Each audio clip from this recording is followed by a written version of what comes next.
C'est du grand large, le port de plaisance de la ville de Mons, que la vue est la plus insolite. À 60 km de Bruxelles, l'ancienne capitale des comtes du Hainaut a vécu cette année un afflux touristique sans précédent. Nommée capitale culturelle européenne, son cœur historique a certainement battu plus fort. Gardien de la ville, le beffroi, surnommé la Grande Cafetière par Victor Hugo lors de son passage à Mons, est l'un des monuments les plus visités. Tout comme la collégiale Saint-Audru. Pendant une semaine, c'est un enfant du pays qui a été mis à l'honneur. Roland de Lassus, un compositeur du XVIe siècle d'une étonnante modernité, dont l'œuvre, aussi diverse que prolifique, va des chansons burlesques aux compositions religieuses. Profondément croyant, il composera d'ailleurs plus de 50 messes, une centaine de magnificats et 1200 motets.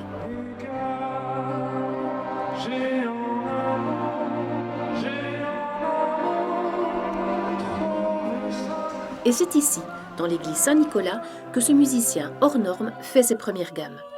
Il y est enfant de chœur. Ces 20 dernières années, une importante campagne de restauration a quasi caché aux yeux des Montois l'église Saint-Nicolas. Aujourd'hui, elle a retrouvé une nouvelle jeunesse. Son architecte, également concepteur du beffroi, ne la reconnaîtrait pas.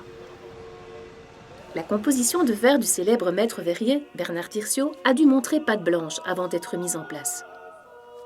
Pas question d'influencer sur la qualité du son émise par son orgue romantique. Une pièce unique, reconnue au patrimoine wallon.